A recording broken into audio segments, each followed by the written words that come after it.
Muy, pero muy buenos días. Muchísimas gracias por acompañarnos, como siempre, en este domingo en Retos, este programa hecho para todos ustedes, para estar bien informados de diferentes temas, para brindarles lo mejor con gente con expertise, con gente preparada para hablar de cada uno de los temas que tratamos aquí. Le agradecemos que nos acompañe a través de la mejor, la 92.5. El día de hoy vamos a hablar del autismo, una condición que vemos más recurrentemente en niños, en niñas, en nuestro país y en el mundo, ¿sí? El autismo, que es una condición, no es una enfermedad. Pero para hablarnos detalladamente de todo esto nos acompañan el día de hoy Gabriela Escalona, quien es psicóloga con especialidad en neuropsicología y terapeuta física, experta en el tratamiento de trastornos de neurodesarrollo, lenguaje y aprendizaje de niños recién nacidos hasta los 14 años de edad. Gaby Escalona, bienvenida, buenos días, gracias por estar con nosotros. Hola, buenos días, muchas gracias por invitarme, aquí estamos.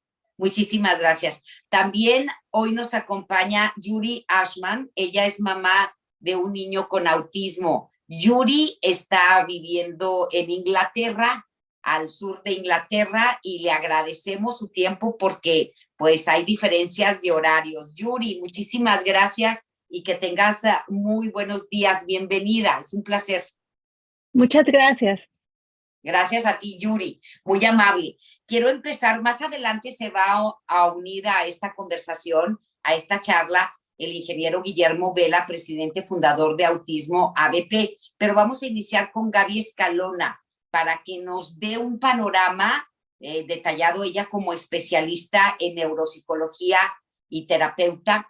¿Qué es el autismo? Sabemos que es una condición, no es una enfermedad. Pero, ¿qué es el autismo realmente, mi querida Gaby? Bueno, pues como su nombre lo dice, es un trastorno, un espectro, y el espectro a veces nos confunde un poco la palabra, pero es donde tiene como muchos matices, ¿no? Entonces, el autismo es una condición que es genética, todavía no se encuentran las razones ni el gen específicamente, no es como el síndrome de Down, que hay un gen específico que nos dice si un chiquito tiene síndrome de Down o no, pero sabemos por algunos estudios que han estado saliendo que pues es una condición genética, ¿no?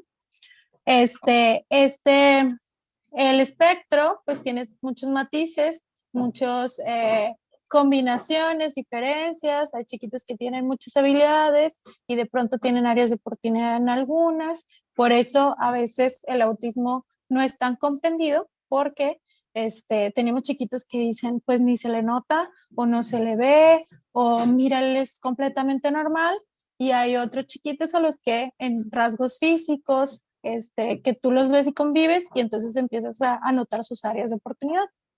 Entonces el autismo los podemos tener en todos los colores, sabores y demás, ¿no? Por eso el logo distintivo del autismo son pues unas piecitas de rompecabezas de diferentes colores, donde habla pues de toda esta parte que es el espectro, ¿no? Que puede haber muchísimos matices.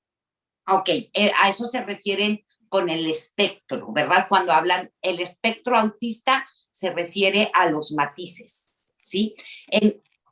Ha habido estudios del cerebro de la gente que ha padecido autismo. Y sí, que claro, hay. Ajá. Hay muchísimos estudios que nos hablan de esto, ¿no? Por ejemplo, de pronto vamos a tener chiquitos que son muy buenos con la memorización de textos, de memorización de algunas palabras en específico, de algunas fechas, pero otros chiquitos que batallan con la memoria, pero la memoria de trabajo o algo así, ¿no? Entonces vamos a tener como, se puede ir desde lo mucho hasta lo poco. Entonces es donde ahí acabe esta parte del espectro, ¿no? Una de las principales afectaciones es la comunicación, donde tenemos chiquitos verbales y otros que no son verbales, que no pueden emitir algún sonido, pero saben comunicarse a través de otras formas, ¿no? Que la comunicación y el lenguaje lo vamos a tomar como algo separado, ¿no? muy bien, Gaby. ¿Por qué tienen para ellos, por qué de repente los sonidos son muy fuertes o los colores muy chillantes les pueden molestar? ¿Qué es lo que pasa en estos sentidos, el visual y el auditivo? Ahí tenemos una hipersensibilidad o una hiposensibilidad, que esto es parte del espectro. Por ejemplo, en el hiper, como tú dices, tenemos chiquitos que a lo mejor el ruido de un camión súper fuerte no le molesta, pero el ruido de la licuadora sí. Mamá prende para hacer un licuado y el niño se tapa los ojos y se tapa los oídos y le molesta mucho, ¿no? Y también tenemos a algunos chiquitos que le encuentran fascinación a cosas que se giran, como los abanicos, como las ruedas de los coches, de los juguetes, y otros chiquitos que realmente ni les llama la atención. Por eso cada uno de los niños con autismo se debe ver con ojos de un tratamiento individual y saber sus aptitudes y saber sus habilidades para poder reforzarlas y sus áreas de oportunidad para poder sacar adelante sus habilidades, ¿no? Entonces, podemos estar trabajando en diferentes cosas. Gaby, en el caso del espectro autista, ¿está relacionado con cierto tipo de raza? Es decir, ¿hay chicos autistas, hay más en los blancos o en la gente de color? ¿Hay menos o en los indígenas? No sé si esto lo hayan estudiado. Como te comentaba, sí hay estudios que respaldan algunas cosas del autismo en específico, pero no se ha encontrado como alguna tendencia como tal. La tendencia sí es que generalmente un autismo se ve más en los niños varones que en las niñas mujeres. O el autismo se ve de diferentes síntomas o de diferentes rasgos en las niñas. Por eso a veces es más difícil diagnosticar a las niñas con autismo desde pequeñas o así, porque sus rasgos no son tan claros. A veces, por ejemplo, en cada uno de los trastornos, dentro de todo como checklist, digamos, entre comillas, podemos tener, ¿no? O sea, cuando a ti te va a dar gripe, pues tienes la nariz tapada, tienes esto, y tú vas haciendo un checklist. Pero en el autismo vamos a tener como diferentes aspectos que a veces no se van a cumplir, y en las niñas con autismo casi todas son más variadas. Entonces, los rasgos que se presentan comúnmente en los chiquitos con autismo hombres, pues no se presentan en las niñas. Entonces, sí, hay como una diferencia. Muy bien.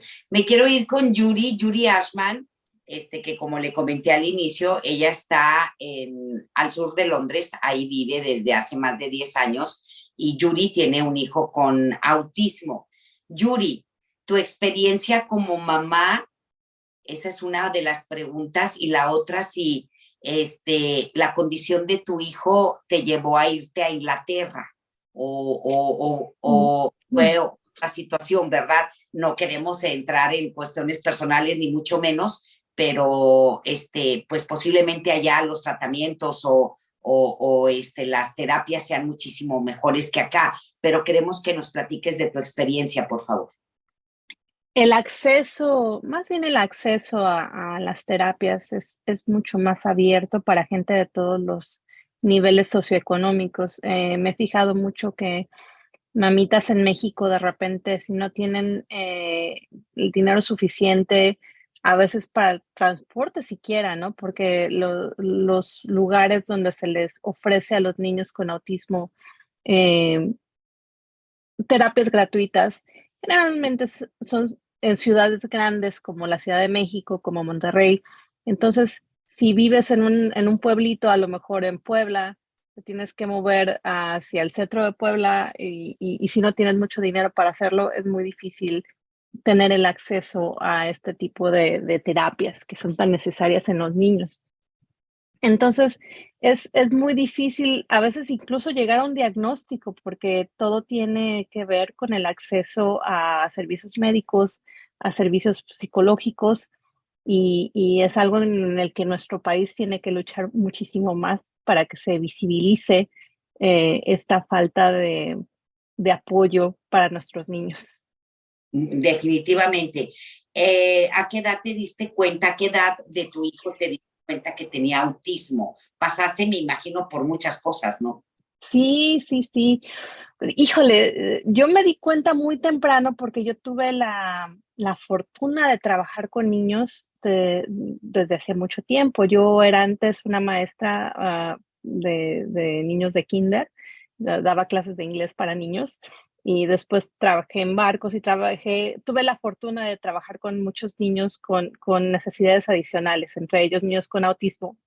Entonces, cuando mi hijo empezó a presentar las señales del autismo, para mí fue muy fácil reconocerlas muy pronto, porque estaba yo, afortunadamente, muy familiarizada con estas señales, ¿no? Por ejemplo, una que es muy importante es que los niños reconozcan su nombre cuando los estás llamando, que hagan contacto visual, pero a veces es un poco difícil el ser escuchada desde una forma, desde alguien que no conoce o no está muy especializado con el autismo. A mí me tocó ir con los doctores, porque aquí en Inglaterra es como en México, ¿no? Que si vas al IMSS, te tienen que canalizar desde tu doctor general hasta un psicólogo y el psicólogo hacia un psicólogo especializado en autismo. Entonces yo llegué con el doctor y le dije, mire, tengo un chiquito de 18 meses, todavía no habla, no tiene ningún desarrollo verbal todavía, no responde a su nombre, no hace cosas como saludar. Saludaba al revés, que para mí eso era un signo muy muy Carácter. latente del autismo, sí, Ajá. muy regular del autismo. Muchas veces los niñitos que tienen autismo, en vez de saludar así, saludan así, porque es como ven tu mano, ¿no? Si ven tu mano así, entonces ellos hacen como un espejo. Ujú. Entonces llegué con el doctor y el doctor me dijo, no se preocupe, se ve muy normal su niño se ve muy contento, espérese otro año, espérese otro año. Y yo dije, no, ¿cómo me voy a esperar? Exacto. Y sí, y empiezas a buscar apoyo. Muchas veces otros padres con autismo son los que te pueden dar más apoyo en mostrarte, ¿sabes qué puedes ir con este psicólogo? Checa con esta persona y te ayudan un poco más, sobre todo si ellos ya pasaron por todas las trabas que muchas veces llegan a tener estos papás con autismo, ¿no? De niños con autismo. Em, y es muy impresionante, porque una vez que tuvimos el diagnóstico de mi hijo, llegaron más diagnósticos en mi casa, porque en mi casa resultamos ser una familia de neurodivergentes, porque como bien decía Gaby, el, el, el autismo es genético. Entonces, después de que mi hijo fue diagnosticado, su papá fue diagnosticado, su hermano mayor fue diagnosticado y yo fui diagnosticada con déficit de atención. Entonces, fue como, nos abrió un mundo de la neurodivergencia y nos ayudó a abrazarlo también, ¿no? Porque yo creo que cuando te dan la noticia de que tu niño tiene autismo, uno llega a tener a veces un cierto duelo, porque uno cuando tiene un bebé, tienes esta idea de que, bueno, mi hijo va a irse a la escuela, va a irse a la universidad, va a ser futbolista, presidente, lo que quieras, ¿no? Y de repente esa idea que tú tienes, esas ideas preconcebidas de qué es lo que va a tener tu niño, cómo va a ir a la escuela, dónde va a ir a la secundaria, todo se cae y empiezas a seguirlo a él y apoyarlo a él por lo que es en vez de por lo que tú quieras que sea. Entonces es bellísimo, pero al mismo tiempo es una lucha constante contra las ideas preconcebidas que tienes contra de ser una madre o un padre de un niño regular, entre comillas, ¿no? Oye, Y así es. Santi, y bueno, ahorita que me dices que esto es genético y que igual y muchos padres ni se han checado o aquí en el país, en México, no lo hacen, esto lo descubriste tú estando en Inglaterra, que su papá tiene autismo, que tú tienes déficit de atención y que hay más familia con autismo, ¿sí? Eso se dieron cuenta ya estando en Inglaterra, porque aquí en el país Sí, como revisan al niño, pero no revisan a la familia, ¿no? Sí, sí, es muy impresionante. Mi esposo es inglés, entonces él vivió toda la vida en Inglaterra, pero lo que sucede es que muchas veces, si los niños pueden ir a la escuela y no tienen eh, estos, no quiero decir problemas, pero si En las... tienen alguna, sí, como una discapacidad más visible en cuanto a no poder hablar, no poder poner atención. Si pueden entrar a la escuela bien, en una escuela que le decimos aquí mainstream, en una escuela regular, y pueden pasar todos los cursos bien, generalmente los papás no luchan mucho por un diagnóstico. Y a nosotros nos pasaba mucho a lo mejor en México, ¿no? Que si ibas a la escuela, ¡ay, esta niña no pone atención! Pero no, realmente me acuerdo mucho que cuando yo era más chiquita, a una prima mía la diagnosticaron con dislexia. Y fue el diagnóstico, y en esa edad, pues, en los 80s, pues la diagnosticaron con dislexia. Y ahí se quedó, no, pues no va bien en la escuela porque es disléxica, pero nunca hubo un apoyo, nunca hubo sabíamos por qué no iba bien en la escuela, pero no sabíamos cómo apoyarla. Y entonces, esa es la parte más importante, yo creo, del diagnóstico, saber cómo apoyar a las personas para hacerles una vida más fácil, porque es lo mismo que no poner rampas para un niño que a lo mejor está en silla de ruedas, el no darles ayuda a niños con neurodivergencia es exactamente lo mismo. Wow, wow, con lo que acabas de explicar, totalmente de acuerdo. Si me lo permite Gaby Escalona y Yuri Ashman, voy a hacer una pausa y regresamos en un momento más porque también ya está con nosotros el ingeniero Guillermo Vela, presidente fundador de Autismo ABP. Muchísimas gracias, Guillermo, por acompañarnos en esta mañana y por estar en esta charla sobre el autismo. Y estábamos hablando con Yuri Ashman, ella es mamá de un niño con espectro autista. Ella vive en Inglaterra, yo creo que ya lo escuchaste, y cómo se han dado cuenta que pues esto es genético y que hasta el papá, y se van dando cuenta, al menos en otros países, quiénes más tienen autismo y a lo mejor ni siquiera se han dado cuenta, o a lo mejor lo tenemos y no nos hemos dado cuenta, ¿verdad? Porque creo que hay niveles. Pero háblame de la Fundación de Autismo ABP aquí en Nuevo León, Guillermo. Mira, Autismo ABP es acción de beneficencia privada. Privada, perdón, ¿qué privada, público? sí, Es sí, privada. Ok, así es. Y mucho gusto. Muchas gracias por invitarme a platicar sobre esto en esta época que es bien importante dar visibilidad a este problema. No sé si se dieron cuenta que el Center of Disease Control dio la última dato de prevalencia de 1 en 36 en Estados Unidos. Wow. O sea, es el 2 puntos, casi el 3%, 2.7%, que para los datos de Monterrey, por ejemplo, del área metropolitana, aquí que nacen cerca de 70, 80 mil niños al año, pues es gigante, ¿verdad? Estás hablando de, no sé, cerca de 3,000 niños por año más, ¿verdad? Que van a ser detectados. Entonces, imagínate eso cuando sucede que llegan a las escuelas, que no hay maestros suficientes, o simplemente encontrar un profesor sombra, o tener una terapia con un psicólogo que sepa del autismo, porque pues no va a haber suficientes. Entonces, el problema está ya está desbordado. La asociación de nosotros se fundó en el 2004, o sea, yo tengo un hijo de 26 años, y hace 20 años, pues estamos luchando para dar visibilidad al autismo y poder avanzar en el aspecto de las políticas públicas también. Exacto. Una de las cosas que en Autismo AP nos dimos cuenta muy rápido, a mí me tocó estar viajando mucho, he estado en los 5 continentes prácticamente viendo qué está pasando con el autismo. He estado en Inglaterra, ahí con Paul Chato, donde ya vi viejitos que tienen autismo, por ejemplo, en Sunderland.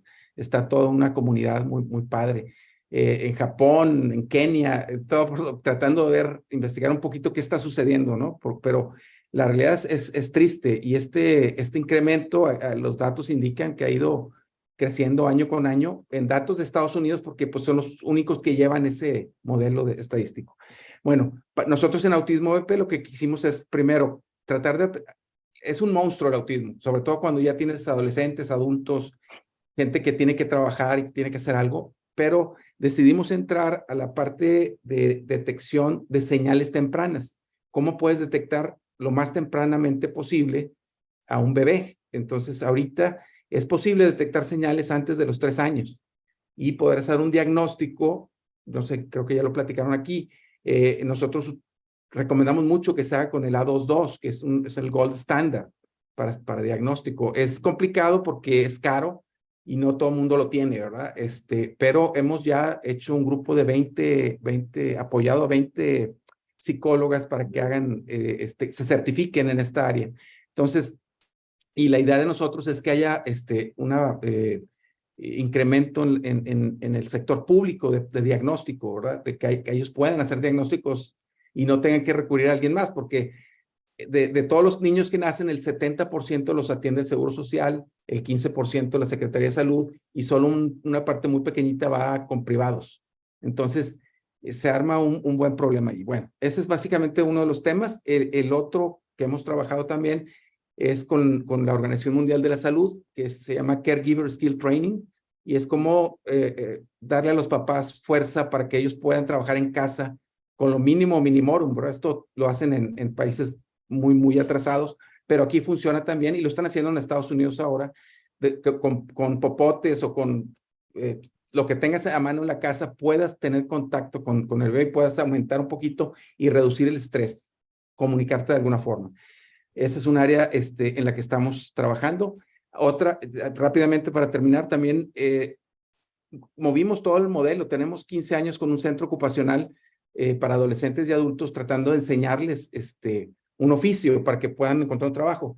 Pero hace 7 años estamos trabajando con un psicólogo de la cognición que pudo interpretar a Brunner, Vygotsky, Montessori, pues los padres de la psicología, y es más cognitivista que conductual. Entonces, nos ha funcionado muy bien en adolescentes y adultos el hecho de irte a la zona próxima, es decir, por ejemplo, muchachos que tienen 18, pero cognitivamente están en 5 o 6, y de ahí empiezas a que por descubrimiento ellos empiecen a hacer un juego muy sencillo y tú solo observas y registras y empiezas a encadenar. Una vez que lo resuelve, encadenas otro dispositivo lúdico, otro juego y va funcionando.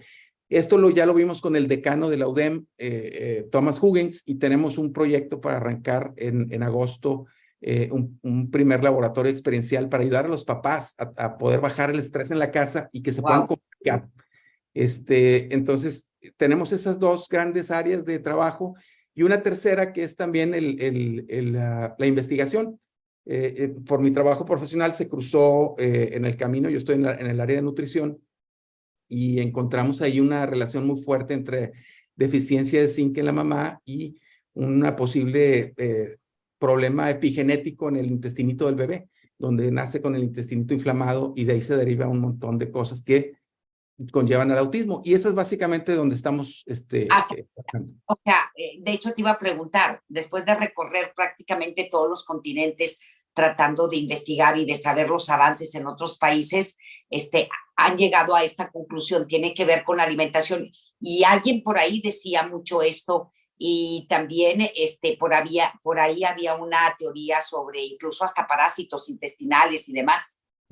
Bueno, nosotros nos fuimos de hecho estamos trabajando en Alemania, en Irlanda, con un grupo alemán, donde, pues interesantísimo,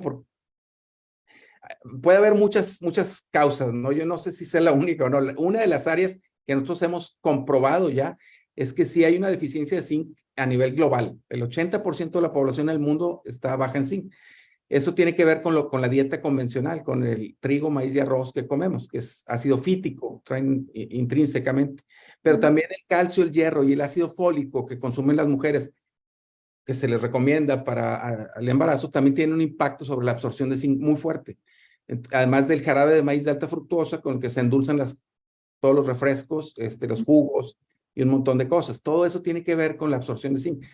Y el zinc tiene una particularidad de prender genes o apagar genes de señalización, aparte de ser estructural en las uñas y en el cabello, y otra de funciones enzimáticas importantes. Pero la señalización es muy importante. Por ejemplo, cuando un espermatozoide entra al óvulo, hay una explosión de metales de zinc, de átomos de zinc, que hacen la señal a la mamá internamente, metabólicamente, de que ya cambió todo. Entonces es bien, aunque tenemos 2 gramitos de zinc en todo el organismo, cuando se entran al organismo se convierten en millones de átomos. Y esos tienen una función, cuando la mamá está embarazada, de formar el tubito digestivo del bebé. De 50 genes que se requieren para la formación del tubo digestivo, 11 son zinc dependientes. Entonces lo que hicimos fue, con este grupo, es hacer lo mismo en ratones, empezar en un modelo de mamíferos. Y ellos se encontraron primero restringiendo el nivel de zinc en la dieta y siguiendo a los adultos, digamos, a la descendencia. Hicieron todo el comportamiento, movimientos repetitivos, ansiedad, un montón de cosas que se asociaron perfectamente al autismo. Luego nos fuimos a hacer otro estudio, con estos inhibidores, el ácido fólico, calcio, hierro, tal, y se logró hacer esa reducción de zinc, o sea, igual como si tú lo quitaras de la dieta. Y eso hace un montón de cambios también en el microbioma, en marcadores inflamatorios a nivel cerebral. Es un neurocientífico con el que estamos trabajando desde hace muchos años. Y bueno, pensamos que esa es una de las posibles causas. No estoy diciendo que sea la única, pero hay que trabajar sobre eso. Y ahorita el tema es conseguir recursos para hacerlo en humanos. Es carísimo hacer investigación en humanos y bueno, hay que ver cómo conseguirlos. En tu caso, con tu hijo, que ahorita tiene 26 años de edad, con este espectro autista, ¿has cambiado la dieta? ¿Has incrementado la ingesta de zinc y ya ha cambiado? Bueno, acuérdate que estamos hablando de prevención. Cuando hablo de mujeres embarazadas, es Ya, para okay. que tomen ahí, pero funciona. Pero, o sea, es importante, sí, el zinc. Ajá. Dime. Sí, al momento de que ya nacen, de que ya son diagnosticados, si cambias dieta y si incrementas la ingesta de zinc, ¿puede haber un cambio positivo y favorable o ya es irreversible? Mira, yo creo que el autismo, aquí tenemos a 2 expertas también, no se quita completamente, o sea, es una cosa que dura toda la vida. Puede mejorar un poquito el pronóstico y ser más llevadero. Y hay autismo de alto funcionamiento que son expertos y se vive una vida bastante normal, pero una gran mayoría, sobre todo en los países como nuestro en desarrollo, donde no hay recursos y no hay chance de darles una intervención continua y de tiempo, pues que muchos no son verbales, muchos tienen problemas conductuales muy importantes de estereotipados y que les hace muy difícil llevar una vida normal, porque también acuérdense que el autismo es un problema social emocional y esto hace que, por ejemplo, que no tengan amigos. En el caso de Alfonso, mi hijo, por eso yo les decía de este modelo de enfoque lúdico, porque del 17, tenemos 7 años trabajando este modelo y créanme que he estado trabajando todos los que he conocido. Sí hay un cambio importante porque él está descubriendo cosas y tenía muchas cosas en su cabeza. Estuvo en una escuela regular y sabíamos que él es inteligente, pero no podía expresarlo, sino con muy poquitas palabras. Entonces, a través por ejemplo, te pongo un ejemplo muy típico. Cuando empezamos a trabajar con él, íbamos al parque con un juego de armar palabras, una oración, aventabas los dados, tiene que tener azarosidad, ¿verdad? Y empezó a ver, yo quiero jugar fútbol. Y él ya sabía leer, pero no sabía qué es lo que estaba diciendo. Pero al tomar esos cartelucitos y tomarlos en las manos, leerlos y luego tomar la pelota ahí en el parque, irse a jugar, ya tenía un sentido, un significado. Y empezamos con 3 o 4 verbos, ahorita tiene más de 200 pronombres, aplica todo. Entonces, pero se han ido armando más, ¿cómo se llama? Más dispositivos lúdicos que vas encadenando. O sea, a partir de estos años, ahorita él ya maneja, tomó cursos de chef, hace comidas, estamos en un proyecto de iniciar un proyecto de repostería, de panes, para que él pueda vender y que se pueda sostener, pero obviamente esto requiere mucho esfuerzo. Mi esposa ha trabajado ahí pues prácticamente todos los días durante toda la vida, ¿verdad? O sea, es un trabajo de muchos frentes. También los papás tienen que involucrarse mucho, si no pueden porque están trabajando, pues los abuelos o los tíos o alguien, pero tiene que seguir lo que se hace donde están llevando terapia, seguirlo en casa. No puedes tomar un curso en la mañana y olvidarte hasta el otro día, sino que tienes que estar encadenado y trabajando en equipo. Perdón que ya me extendí mucho. No, hombre, no para nada. Te agradecemos mucho, Guillermo. Nancy, Gaby, perdóname, Gaby Escalona. Gaby, con las terapias se puede, como dice Guillermo, le han ayudado mucho a su hijo, las actividades lúdicas. Con las terapias físicas, con este tipo de actividades, pueden incrementar su neurodesarrollo e ir avanzando. Claro, digo, aquí es súper importante saber que el aprendizaje en un niño con autismo pues se da. O sea, se da, pero de diferentes maneras. Hay chiquitos que son más sensoriales, manipulativos, que les gusta tener juguetes cercanos a ellos. Hay otros chiquitos que les gusta mucho la música, que les encanta algo. O a veces tenemos chiquitos que les encanta solamente el mismo carrito rojo. Y con ese carrito rojo, pues le enseñas lo que es adelante, lo que es atrás, le enseñas que es arriba, abajo, tienes 5 carritos, ahora tengo uno, y empiezas a trabajar la parte del conteo, del cálculo, y luego le enseñas que vaya rápido, que vaya despacio. O sea, podemos encontrar maneras para trabajar con los pequeños con autismo y realmente se ven muchos cambios. Ahorita, como decía el señor Guillermo, creo que es muy importante trabajar con ellos desde pequeños, porque ahí nos vamos a empezar a ganar ventaja para que ellos empiecen a aprender cosas nuevas. Y el entorno les ayuda muchísimo. O sea, la convivencia con otros niños, las reglas sociales en la escuela, o algunas cosas como de que turnos para pasar a tomar agua, para levantar la mano y demás. Y muchas cosas más, ¿no? Digo, hay diferentes tipos o modelos de terapias que se pueden utilizar desde la parte cognitiva, la parte conductual. Hay algunos que se van por la parte de ABA, que es más conductual, otros modelos como el Denver, muchas terapias de juego y sensoriales. Y aparte donde creo que lo más importante es trabajar de manera multidisciplinaria, junto con el neurólogo, el neuropsicólogo, el pediatra, junto con las terapeutas físicas, las de estimulación temprana, las sensoriales, todo un equipo donde pueda trabajar. Lamentablemente, en la realidad de Monterrey, a veces pues se dificulta, ¿no? Pues sabemos que los padres tienen otros gastos, que necesitan mantener casa y demás, y alimentación y todo. Claro que si esto le agregamos el costo de las terapias, el costo de la escuela, el costo de la alimentación del chiquito, que a veces hay alimentos que no digiere bien, entonces tenemos que buscar algunos especializados, pues sí se aumenta un poquito el costo, ¿no? Lo que nosotros recomendamos más es que aquello que aprendan en clases, tanto en escuela como dentro de las terapias, pues se replique en la casa, como decía el señor Guillermo, porque esto nos va a ayudar para que el niño integre todo este aprendizaje y lo pueda utilizar después. Y como se va dando el aprendizaje poco a poco, pues el niño va adquiriendo habilidades. Hay diferentes niveles de autismo. ¿Sí se puede catalogar? Pues anteriormente sí se catalogaba y hay algunos autores que nos dicen que es el autismo 1, 2 y 3, que hay autismo y luego tenemos el Asperger, o sea, hay como diferentes nombres que se le puede dar, pero yo confío plenamente en que se trata y se trabaja con un niño de manera individual.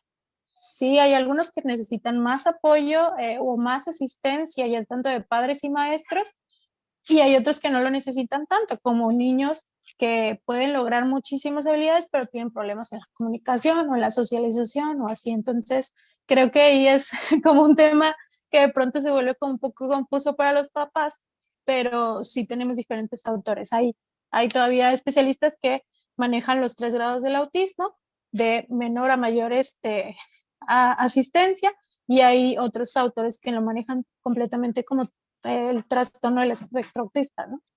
En el caso de las mujeres, que son menos las mujeres, o sea, se da más en niños y menos en niñas, los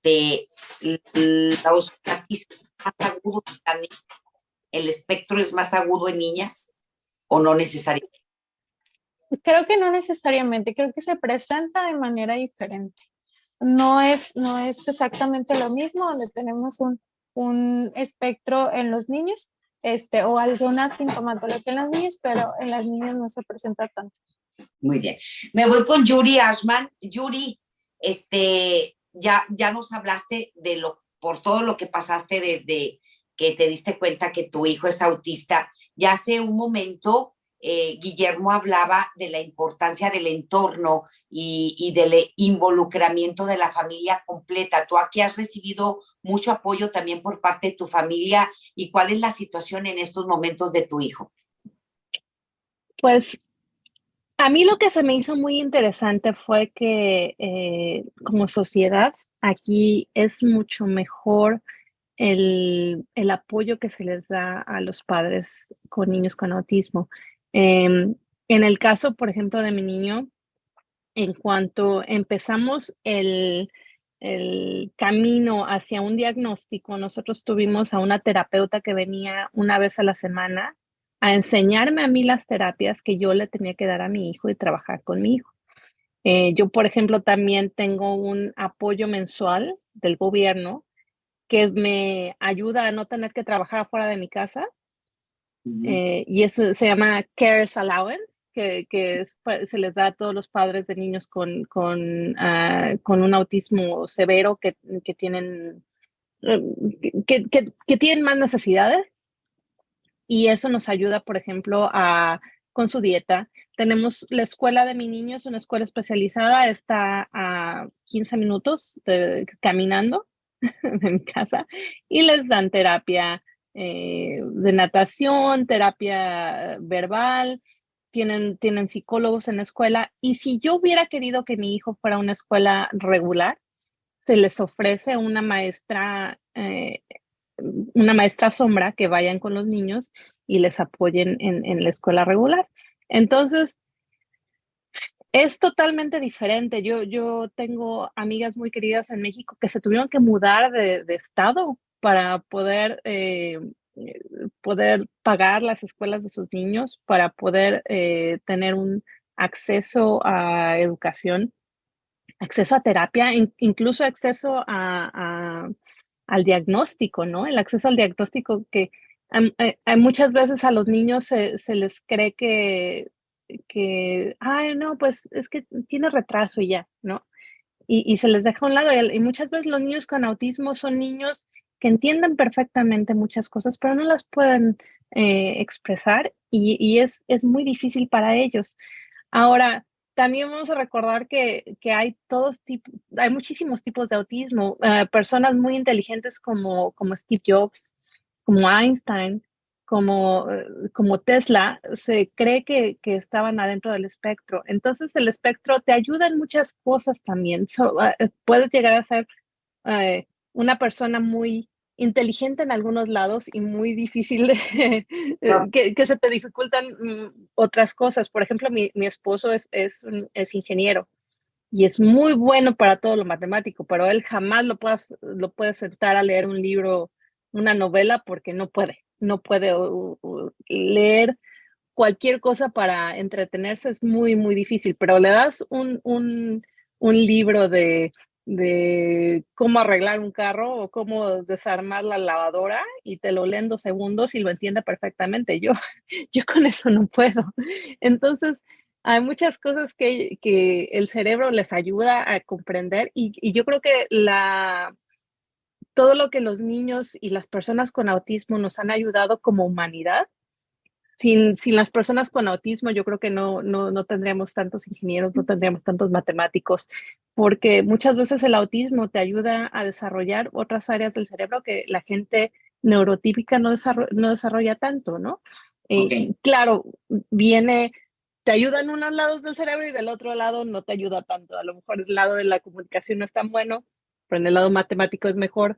Entonces, tenemos que abrazar la neurodiversidad y ayudarnos como sociedad para darles un espacio a estos niños para que florezcan y nos sigan ayudando y nos sigan haciendo mejores. Interesante todo lo que estamos escuchando acerca del espectro autista, que pues esto se ha ido incrementando a lo largo de los años en todo el mundo. Y bueno, pues como nos decía Guillermo, a ciencia cierta, y nos decía también Gaby Escalona, no se sabe por qué es lo que está pasando, si tenía que ver con la alimentación, etcétera, etcétera, con el SIDA y demás. se siguen haciendo estudios e investigaciones. Lo que sí es cierto es que cada vez hay más niños y niñas con este espectro. Con respecto a políticas públicas, Guillermo, porque hablando con Yuri vive en el sur de Inglaterra y ella pues tiene el apoyo del gobierno, hay escuelas especializadas, hay maestros especializados y como tú bien dices, no hemos avanzado mucho en políticas públicas para visibilizar la condición de estos niños y niñas que cada vez son más y que muchos ya son adultos, otros todavía no lo son y que necesitan del apoyo, sobre todo, como tú bien lo decías y lo decía Yuri, en los tratamientos privados o las terapias, en fin, son muy costosas y un porcentaje mínimo puede cubrirlo en la República Mexicana. Con respecto a esto, ¿cómo va esta fundación que tú creaste, Guillermo? No, mira, sí, qué bueno que tocas ese tema. Ese tema es súper importante. Más o menos desde el 2010, 2012, empezamos a ver la necesidad de que se tenía que hacer una ley del autismo, porque si no existes si no hay ley, si no está una ley del autismo, no existes. Es decir, si tú vas a pedir dinero para algo, para que tu hijo tenga acceso a alguna terapia o algo, y no hay ley del autismo, vas a pedir una limosna. No, ¿de dónde sacan el presupuesto en el gobierno? En cambio, si hay una ley, por obligación tiene que haber un presupuesto para que se cumpla esa ley. Entonces, en el 2014-15 había varios diputados federales incluyendo uno de aquí de Monterrey, otro de Paloma Villaseñor, y otro de Guadalajara y de Tamaulipas. Había varias personas que Marco González aquí, que era diputado federal en ese momento, y me invitaron a mí porque yo tenía todos los costos. ¿Cuánto cuesta? Lo que decía ahorita Gaby. Yuri, Gaby. Ajá. Gaby, pero Gaby decía de todo lo que cuesta, de tener profesor sombra, de tener medicamentos, ir a la clase de no sé qué, ir a la otra clase de no sé cuánto. Entonces no te da, pero yo pues había hecho unos cálculos y un hermano mío es financiero y hicimos cuánto le costaba al país en el Producto Interno Bruto no hacer nada, como lo que está pasando ahorita, ¿verdad? Que no se está haciendo nada. O sea, entonces, ¿qué pasa? Que un muchacho, si ahorita estamos hablando casi del 3% de la población que tiene eso, pues estás perdiendo el 3% del Producto Interno Bruto, o sea, del país. Más aparte, lo que deja de trabajar la mamá, el papá, el hermano, el que le está ayudando, porque tiene que quedarse alguien siempre con el muchacho. No lo puedes dejar solo. Entonces, se pierde mucho más que allá. Entonces, lo que nosotros, por eso la importancia de la detección temprana, porque si logras hacer esa partecita antes de los 3 años, y empiezas a hacer una buena intervención y logras que ese niño entre primero a primaria, a una escuela regular, obviamente va a requerir apoyo, pero con un apoyo menor, y ese niño llega y termina secundaria y logra un trabajo con salario mínimo, eso paga más de 8-1, lo que tú le hiciste en esa detección temprana. Entonces, para el país es algo impresionante. Eso fue lo que yo les dije a los diputados y se logró hacer a nivel federal, no con lo mío, había más cosas, ¿verdad? Lograron porque para esto hay que entender que la economía de México no está bien, ¿verdad? Entonces, cuando dijeron, el país está quebrado, una ley así no va a pasar nunca. Casualmente, uno de los políticos más importantes de la Cámara de Diputados también tenía un nieto con autismo y por eso dijeron, bueno, mira, lo que podemos hacer es que se cuelgue del Instituto de Nutrición. Ahí va a estar la ley del autismo y de ahí se puede generar algo de recursos. Entonces, finalmente la aprobaron a nivel federal. Te estoy contando toda esta historia porque es bien importante para Nuevo León, sobre todo. Nos vamos o una vez que a nivel federal se autoriza, se promulga la ley, entonces se va a los estados. Y cada estado, con cada congreso, tiene que someterla y aprobarla. Y si hay algún problema, la Comisión de Derechos Humanos, la Suprema Corte de Justicia la revisa y dice, ok, avala y vámonos. Era bien sencillo. Y hay como 17 estados que ya lo han hecho. Aquí en Nuevo León, de repente, no pasó. O sea, se sometió y no pasó.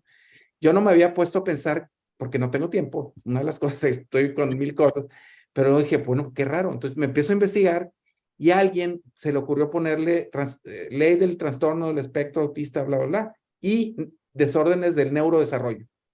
Bueno, entonces la Suprema Corte de Justicia dijo, todo lo que están haciendo las mesas de trabajo no está representada. Están nada más los del autismo y los del neurodesarrollo, los demás que es síndrome de Down, parálisis cerebral, Sí, trastorno sí. obsesivo compulsivo, bipolares, esquizofrénicos, y todos los demás no están y no van a estar nunca. Entonces, mientras no cambiemos eso, o sea, ayer hubo una mesa de trabajo aquí en el Congreso que me invitaron y fue lo que les dije, miren, o acotan lo que significa neurodesarrollo para que todos entendamos que sean 2 o 3 nada más, o lo quítenlo, porque normalmente no es que sea mala onda, pero síndrome de Down es 1 en 800, es algo estable, es algo genético, claramente. Parálisis cerebral también, o sea, hay un porcentaje que se da de 1 en 10,000 o 1 en lo que sea. En el caso del autismo es el 3%, y ese 3% implica, en Estados Unidos ya se está gastando $1 trillón para apoyos en autismo. Entonces, y aquí no sabemos, ni hay ley, ni hay presupuesto, ni nada. O sea, es un poco desesperante para mí porque pues yo he luchado durante 20 años para que salga algo como esto y luego que lo cambien. Alguien lo cambió en la legislatura aquí y ahora están todos enredados y no saben qué hacer. Entonces, pues bueno, ese es el tema de las políticas públicas. Se requiere mucho, es efectivamente, si estás en la ley, debe haber una ley y un reglamento que te dice cómo trabajar. Y obviamente ahí dice que tiene que tener derechos las personas con autismo y tienen que hacer esto y está obligado el Estado a dar un montón de servicios y de ahí se desprende que a la hora de hacer el presupuesto del Estado suelten dinero para que se genere lo que se dice en la ley. Pero ahorita pues aquí, por lo menos en Nuevo León, no hay ley, no está todo detenido y bueno, pues Dios nos ayude, ¿verdad? Como Bueno, dicen, agarre persinados porque... Sí, sigues trabajando en esto y has llegado a algún acuerdo, van a eliminar trastornos de neurodesarrollo y solamente dejarlo como ley del autismo para que esto pueda prosperar, o lo ves muy difícil. Yo lo veo muy difícil porque me ha tocado estar en 4 gobiernos ya soy viejito, yo ya soy de los viejitos, estoy desde que estaba el doctor Montiel, porque acuérdense que el autismo está en el paraguas de salud de la Secretaría. Entonces estaba Gilberto Montiel, Zacarías Villarreal, Manuel de la O y ahora la doctora Marroquín.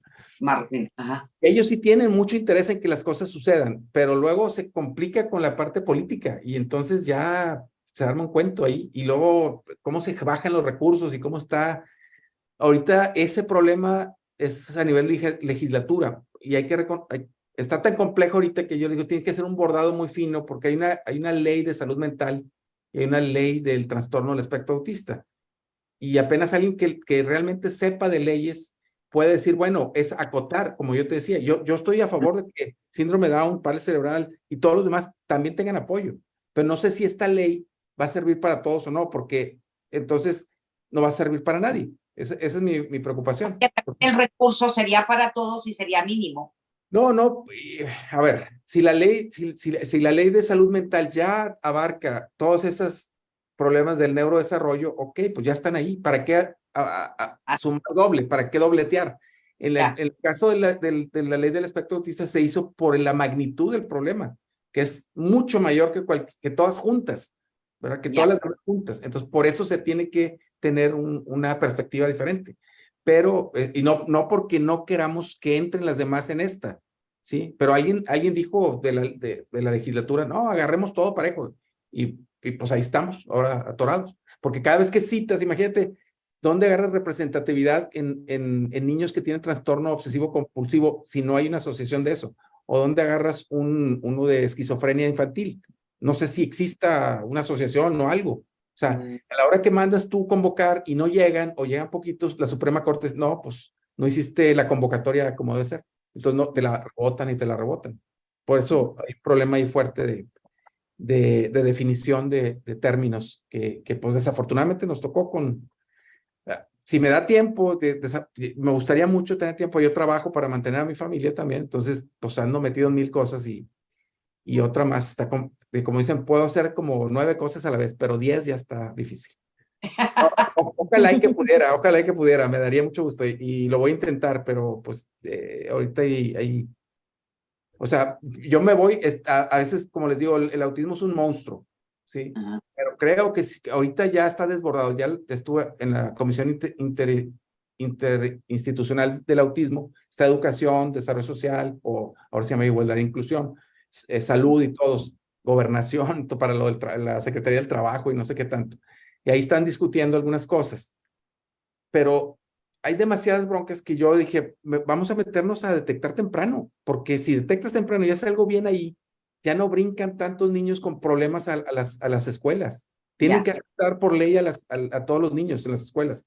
Pero si llegan a la escuela y no hay maestras capacitadas, pues entonces van a estar dando vueltas en el patio los niños, ¿verdad? Sin una atención adecuada. Ya me ha tocado casos así. Y no quiero decir que todas las maestras estén mal. Hay muchas maestras, perdón, que ahora sí conozco muchas maestras que hacen un trabajo excepcional, ¿verdad? Con educación pública, excelente, pero nos faltan muchísimas. Es un trabajo de miles de niños que están ahorita diagnosticados y que no hay servicios, ¿verdad? Y que también afecta, sí, y también afecta a los demás niños, porque si tú tienes una maestra que tiene que ponerle atención a un niño y tiene una clase de 30 alumnos Sí. y se lleva 3 horas con un solo niño, todos los otros niños también pierden. Claro. Definitivamente. Es que un problema de salud ya ahorita es un problema de educación y ya se había convertido antes en un problema social, porque una gran mayoría de los matrimonios se separan o se divorcian porque pues normalmente la mamá hace toda la chamba y cuando ya realmente no puede le dice al marido, oye, ayúdame, y el marido pues menos. Entonces el estrés empieza a subir y se va el marido y se queda la mamá con los hijos. Eso es lo que está sucediendo ahorita. Entonces, pues es un llamado ahí para las autoridades, sobre todo para el gobernador y su esposa, para ponernos a sentar a realmente cambiar el mundo, ¿verdad? Cambiar las cosas, porque pues yo veo esto como un poco, desafortunadamente, que no estamos avanzando como deberíamos, como pudiéramos, si hacemos una cosa más, pues no sé, más ordenada o, ya te digo, ya con 20 años y todavía buscándole por dónde. No encuentras la puerta. Lamentablemente así es en este país. Se nos acaba el tiempo, señores. El tema es extraordinario y esperemos reunirnos de nuevo en una charla más sobre este tema con mejores noticias para nuestro país, con mejores noticias en investigaciones, resultados de investigaciones, pues un poquito más certeros para ir atendiendo a todos los niños, niñas, jóvenes que tengan autismo, porque cada vez son más y quizá cada vez van a ser más. Una última cosa que quisiera comentarles. Vamos a tener tres cosas durante el mes bueno, vamos a tener unas conferencias sobre detección temprana, que viene la doctora Georgina Prelis de A.J. Drexel Autism Institute, y unas pláticas sobre enfoque lúdico, que creo que es bastante recomendable para reducir el estrés en la casa. Y viene también una app que trabajamos con Meta, Facebook, de realidad aumentada o no, algo así que se llama, creo que así se llama, ya no soy muy digital. También en abril, el 21-22 de abril se va a lanzar. Y pues vamos a tener también el anuncio de un laboratorio experiencial de enfoque lúdico ya en colaboración con la UDEM. Firmamos un convenio de colaboración y eso va a ser en agosto. Entonces, donde van a poder ir papás y terapeutas. Fíjate que una cosa interesante, perdón que aquí hay psicólogos y todo, pero hemos encontrado en el caso de adolescentes y adultos que los terapeutas son terapeutas, digamos, de la técnica médica, de enfermería, todo, tienen una vocación muy particular para tener paciencia con los chicos más grandes. Y padrísimo, ¿no? Que hemos encontrado en el centro ocupacional que tenemos, en la colonia Mirador, pues esa mancuerna de poder trabajar con los chicos que tenemos y pues hemos visto un avance bien importante. Entonces, las redes sociales de la fundación, por favor, Guillermo, para la gente que ahorita nos esté escuchando y que esté bien informada de todas esas actividades que están organizando, y a dónde tienen que acudir y llegar. Estamos en Instagram, en Autismo BP, lo mismo en Facebook y la página de internet, si mal no recuerdo, es autismoabp.mx. Autismo, ay, se me fue la señal, pero autismo, se los mando para que lo pongan con muchísimo gusto a nuestra productora Gaby. Mi querida Yuri, fue un placer tenerte con nosotros. Gracias. Algo con lo que quieras concluir. Muchísimas gracias por tu tiempo, por el horario, por las diferencias de horario que tenemos. A lo mejor te estamos desvelando un poco, te desmañanamos, ya ni sé, pero muchísimas gracias, Yuri, por la aportación tan maravillosa que nos acabas de dar. Muchísimas gracias por invitarme y cualquier cosa por darle un poquito más de visibilidad a nuestros niños y a nuestros adultos con neurodiversidad. Muchísimas gracias, Yuri. Un abrazo hasta Inglaterra. También agradecemos mucho a Gaby Escalona. Gracias, Gaby, por tu tiempo y también por tu aportación tan maravillosa. Muchísimas gracias por invitarme y gracias por crear este espacio para que la gente pueda escuchar esto. A los papás que están escuchando esto, no están solos, hay formas, el camino es difícil, pero se puede. Hay muchas personas, psicólogos, maestros, gente que ni siquiera está en el área de salud, que están muy interesados en que personas con autismo salgan adelante y que los puedan apoyar. Entonces, pues adelante, ánimo. Muchísimas gracias. Gracias también a Guillermo Vela. Gracias, Guillermo, un abrazo y tu aportación tan maravillosa para este programa y estamos a la orden. Gracias. Gracias a todos. Un gusto saludarles. Igualmente. Y gracias a todos ustedes por habernos acompañado en esta mañana.